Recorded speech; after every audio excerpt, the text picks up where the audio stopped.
They call him the god of war. He's the man whose statue stands in thousands of temples today. A symbol of loyalty so absolute it borders on the divine. But history is a liar. The man you know from legends wasn't a god. He was a fugitive. A man who started his journey with blood on his hands and a bounty on his head.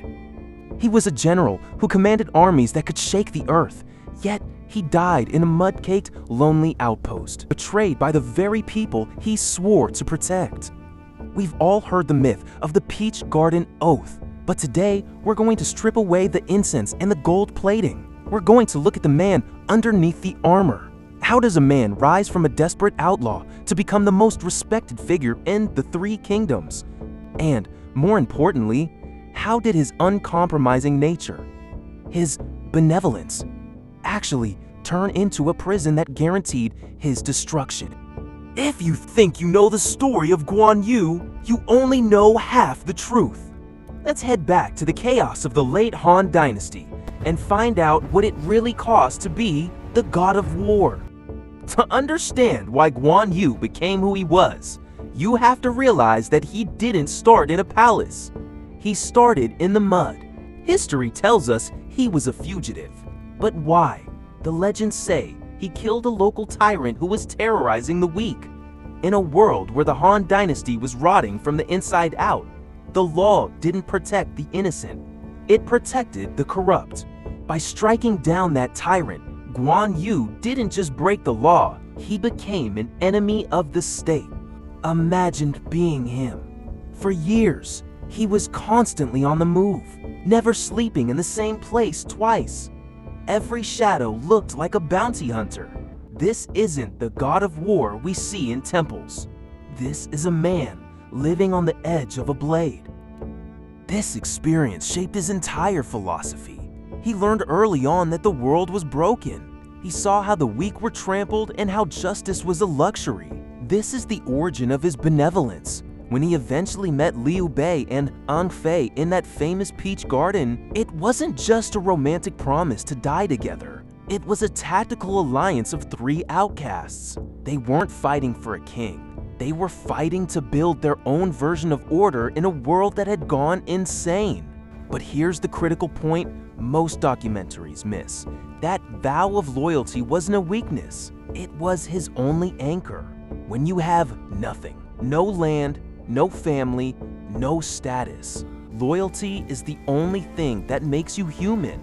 And that is exactly why he was willing to suffer for it later.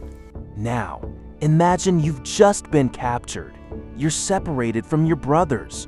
Your army is scattered, and you're standing before the most powerful man in China, Cao Cao. Cao Cao doesn't just want to kill you, he wants to own you. He offers you everything: gold, high-ranking titles, a legendary horse, and the chance to rule the world by his side. For anyone else in the Three Kingdoms, this is a winning ticket. This is the ultimate goal. But for Guan Yu, this was the ultimate trap. Most people think Guan Yu stayed loyal to Liu Bei because he was good. That's too simple. He stayed because he had given his word. In a world where treaties were broken within hours and alliances changed like the wind, Guan Yu was the only constant. His refusal to betray Liu Bei wasn't just a moral choice. It was a psychological anchor. If he broke his word, he wouldn't just lose his brother.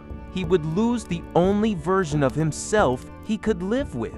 This is where his benevolence starts to look like a dangerous obsession. He serves Cao Cao. He wins battles for him. He even kills one of Cao Cao's enemies to repay his kindness. But he does it all while planning to leave.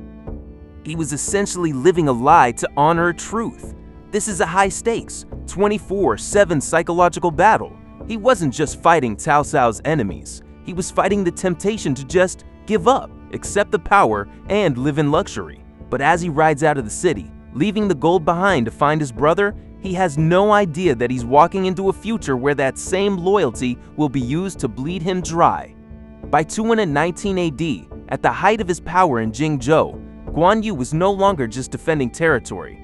He was shaping the battlefield on his own terms. His victories began to pile up. His name spread across the north like a warning, and with every victory, something subtle began to shift. Not his skill, but his perception of the world.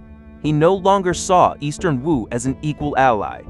He saw them as a secondary force, useful but unworthy of true respect.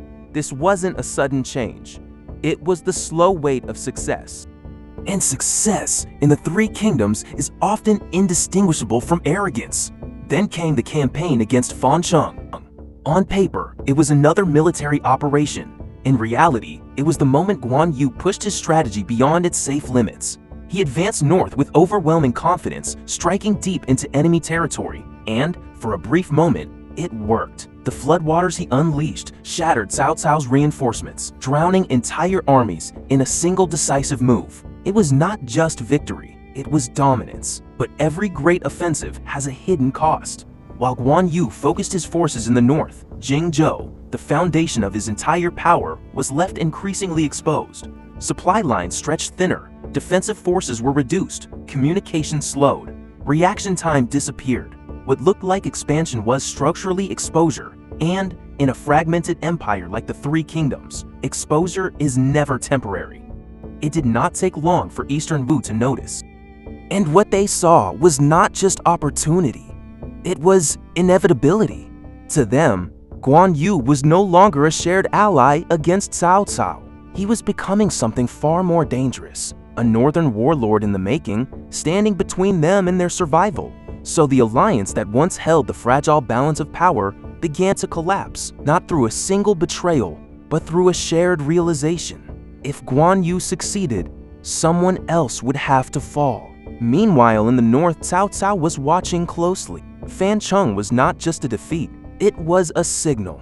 For the first time in years, the balance of power was shifting in ways even he could not ignore. Some records suggest he even considered relocating the capital, fearing the momentum building in the south, because Guan Yu was no longer a regional threat. He was becoming a force that could reshape the entire map of the war. But momentum in war is fragile. And while Guan Yu stood at the peak of his campaign, the foundation beneath him was already breaking. His northern army was overextended. His rear was vulnerable. His allies were no longer allies in spirit. And the world he thought he was conquering was already preparing to collapse around him. And just like that, the empire he built in the floodwaters was gone, his supply lines cut, his home, Jingzhou, captured without a fight.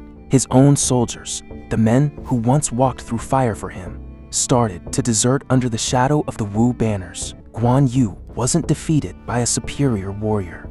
He was defeated by the one thing his code couldn't account for, the betrayal of his own allies. He spent his final night in the ruins of Maicheng. No army, no throne, no brothers. Just a man who lived his life by a code of honor, finding himself abandoned in a world that had none. When the end finally came, it wasn't a hero's death in battle. It was a quiet, cold execution in the dark. History remembers Guan Yu as a god, a symbol of loyalty, righteousness, and unwavering honor.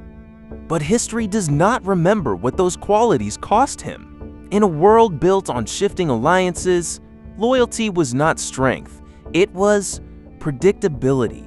And predictability in the Game of Thrones is simply another word for vulnerability. He did not fall because he was weak. He fell because he remained consistent in a world that rewarded betrayal. And perhaps the most dangerous thing a man can do is stay the same while everything around him changes. Leave a comment below. Would you stay loyal to a losing cause, or would you have walked away?